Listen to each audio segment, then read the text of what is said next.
আসসালামু আলাইকুম। এই ফাস্ট ফিশার একটা মিশন আছে, আপনারা দেখতে পাচ্ছেন। এখানে মিশনে ক্লিক করলে দেখতে পারবেন ফলো টুইটার, এখানে 20 টা করে কয়েন দিচ্ছে। আপনারা এটা কিভাবে কমপ্লিট করবেন সেটা দেখানোর জন্য চলে আসলাম। আপনারা ফার্স্টে এখানে যে দেখতেন ফলো বা যেকোনো একটাতে ক্লিক করবেন। তীর চিহ্নের উপর ক্লিক করলে আপনারা একটু অপেক্ষা করবেন। ওদের টেলিগ্রামে নিয়ে আসবে। ওদের যখন টেলিগ্রামে নিয়ে আসবে তখন আপনারা একটা টেলিগ্রাম আমি কীভাবে অ্যাকাউন্ট করবেন ওটা আগে থেকে দেখে দিছিলাম। ওই ভিডিওটা দেখে, সরি টেলিগ্রাম না টুইটার, ওইটার দেখে আপনারা একটা অ্যাকাউন্ট করে নেবেন অবশ্যই। আপনার টুইটার অ্যাকাউন্ট ক্রোমে লগ ইন থাকবে, তারপরে এরকম আসবে বা টুইটার অ্যাপস থাকলে আপনার অ্যাপসে নিয়ে যাবে। আপনি ওখানে একটা ফলো দিয়ে দেবেন। ফার্স্টের চ্যানেল যেটা আসবে এটা ফলো দিয়ে দেবেন, তারপরে ব্যাক কেটে দেবেন। কেটে দিয়ে এখানে আরেকটা জিনিস ভুল করে ফেলছি, সেটা হচ্ছে গিয়ে আমার ইউজার নেমটা কপি করে নিয়ে আসা উচিত ছিল। আমি যাই হোক আবার টুইটারে চলে গেলাম। আসার পর আপনি এখান থেকে ফার্স্টে ফলো দিবেন। আমি যেহেতু ফলো দিছি আমি আর ফলো দিব না, আমি সোজাসুজি আমার প্রোফাইলে চলে যাব। সোজাসুজি আমি এখানে আমার প্রোফাইলের পর আইকনে ক্লিক করে আবার এখানে একটা নামের উপর ক্লিক করলাম। তারপরে এখান থেকে প্রোফাইলের যে নামটা আছে পোস্ট অফিস সহ এটুকু কপি করে নেব। এটুকু কপি করে গেলে তারপরে ব্যাক দেব, কেটে দেবো। তারপরে এখানে দেখতে পাচ্ছেন যে একটা দিতে বলতেছে, এখানে পোস্ট অফিস সহ এটুকু পেস্ট করে দিয়ে তারপরে সাবমিটে ক্লিক করব। দেখতে পাচ্ছেন এখানে টিক চিহ্ন উঠে পড়ছে। তারপরে সেকেন্ডটাও এরকম সেম 30 দিনের পর ক্লিক করবেন। সেকেন্ডটা হচ্ছে রিপোস্ট করতে বলতেছে, একটা পোস্টে আপনার প্রোফাইলে আপলোড দিতে বলতেছে। যাই হোক সেটাও দেখিয়ে দিচ্ছি কী করবেন। এরকম যখন পোস্টটা ওপেন হয়ে যাবে তারপর আপনারা একটু নিচের দিকে আসবেন। এখানে দেখতে পাচ্ছেন যে একটা তীর চিহ্ন উপর দিকে, একটা তীর চিহ্ন নিচের দিকে, এটার পর একটা ক্লিক করবেন। তারপরে রিপোস্টে ক্লিক করবেন, কাজ শেষ। আপনি তারপরে গট ইটে ক্লিক করবেন যদি আপনাদের চায়। তারপর আপনি কেটে দেবেন। আপনার ওই যে নামটা আগে ফার্স্টেই কপি করা আছে। তারপর তৃতীয় নাম্বারটাও এরকম সেম, এখানে ক্লিক করবেন, যে চ্যানেলে নিয়ে যাবে চ্যানেলটাতে ফলো করে দেবেন। একটা চ্যানেল নিয়ে আসে, এই চ্যানেলটা আমি ফলো করে দিলাম। ফলো করে দিয়ে কেটে দিলে এখানে আমার ইউজার নেমটা পেস্ট করে দিলাম। আমি আগে থেকে কপি ছিল ওইটাই পেস্ট করে দিলাম।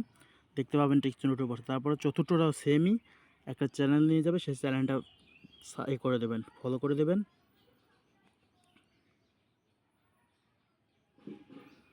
এটাও ফলো করে দেবেন, ফলো করে দিয়ে কেটে দেবেন এবং তারপরে এসে আপনার ইউজার নেমটা এখানে পেস্ট করে দেবেন। পেস্ট করে দিলে দেখবেন সবগুলো কমপ্লিট। তারপর এখানে ক্লেম লেখার পর ক্লিক করবেন, এটা ক্লেম করবেন। এখন অনেকেই বলতে পারেন যে ভাই আমাদের তো অনেকগুলো আইডি আর আমাদের টুইটার তো অতগুলো নেই। আপনারা চাইলে আপনারা একই ইউজার নেম দিয়েও বাকিগুলো করতে পারবেন। আমি দেখিয়ে দিচ্ছি কীভাবে করবেন। আপনি আপনার অন্য একটা ফার্স্ট ফিশার আইডিতে ওপেন করবেন। ওপেন করার পর এখানে রিলোড করে দেবেন আপনার মেন আইডিটা আনার জন্য। তারপরে মিশনে ক্লিক করবেন, এখানেও টুইটারে ক্লিক করবেন। তারপরে এখানে আবার এটাতে তীর চিহ্ন ক্লিক করবেন। তীর চিহ্ন ক্লিক করলে যদি আপনার নিজে আপনি সেক্ষেত্রে এখান থেকে আর কেটে দেন, ওই দিকে কিছু করার দরকার নেই। এখানে আপনার যে ওই আইডির ইউজার নেমটা ছিল সেটাই পেস্ট করে দিয়ে সাবমিটে ক্লিক করেন।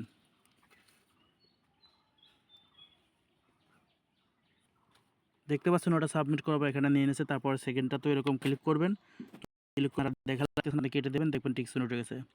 তৃতীয়টাও সেম, এখানে ক্লিক করবেন। এবার ভিতরে না গেলে সমস্যা নেই, এখানে ইউজার অ্যাড্রেসটা পেস্ট করবেন, ইউজার নেমটা পেস্ট করে দিয়ে সাবমিট করবেন। দেখবেন এখানেও টিক চিহ্ন উঠে গেছে। চতুর্থটা সেম, ক্লিক করবেন, কিছু আসলে কেটে দিয়ে এখানে পেস্ট করবেন আপনার ওই ইউজার নেমটা দিয়ে সাবমিটে ক্লিক করবেন। দেখছেন সবগুলো কমপ্লিট, পরে এটা ক্লেম করে নেবেন। এখন এটা শুধুমাত্র ফার্স্ট ফিশের, এটা কিন্তু ভিভো টেনে এরকম হবে না, এরকম এটা নাই, মিশনটা নাই। আপনারা অবশ্যই ফার্স্ট ফিশারে এটা চেক দিবেন। আর কেউ এটা যে আরেকটা সমস্যা হতে পারে আমার যতদূর মনে হচ্ছে, সেটা হচ্ছে গিয়ে আপনি যদি আলাদা আলাদা টুইটার অ্যাকাউন্ট করতে পারেন বা আলাদা আলাদা করতে পারেন, সেক্ষেত্রে এটা ভালো হবে। কিন্তু যদি একই টুইটার নেমটা দেন, এক্ষেত্রে যদি ওরা ট্র্যাক করে যে এই টুইটার নেম দিয়ে অনেকগুলো অ্যাকাউন্টে দেখা যায়, আপনার যদি 10টা অ্যাকাউন্ট থাকে, এক্ষেত্রে যদি ওরা একই টুইটার ইউজার নেম দিয়ে 10টা অ্যাকাউন্টে এরকম করা, ওরা যদি এটা দেখতে পায়, সেক্ষেত্রে হয়তো বা পরবর্তীতে যদি কোনো সমস্যা হয়, সেক্ষেত্রে তখন সেটার দায়ী কিন্তু আমি না, আপনাদের নিজস্ব ইচ্ছায় যদি আপনারা করতে চান করতে পারেন, না হলে নাই। এখন কী হবে আমি কিছু বলতে পারি না, কারণ এতগুলো ইউজারের ট্র্যাক হয়তো বা করবে না। কিন্তু তারপরেও যদি কোনো কারণে ওরা ইউজার নেমের এটা ফাঁদটা দেয়, তাহলে সেক্ষেত্রে আপনার অ্যাকাউন্টগুলো থেকে মনে করেন কাজ করা বন্ধ করে দিতে পারে বা এরকম কোনো কিছু হতে পারে। এটা সম্পূর্ণ আমি নিজের থেকে বলছি, হতেও পারে, কিন্তু আমি শিওরভাবে বলি না যে হবে, বা কখনো বলি না যে হবে না, এরকম বলি না। এখন সম্পূর্ণ আপনাদের ইচ্ছা। আমার মতামত চাইলে আমি কি করব, এখনও সেরকম কোনো ডিসিশন নিই নাই। আমি বেশিরভাগ সম্ভাবনা হয়তো করে ফেলা দেবো, যা হওয়ার হবে, কিন্তু করে ফেলা দেবো। যাই হোক, আশা করি সকল কিছু বুঝতে পারছেন। আসসালামু আলাইকুম। ওয়ালাইকুম আসসালাম।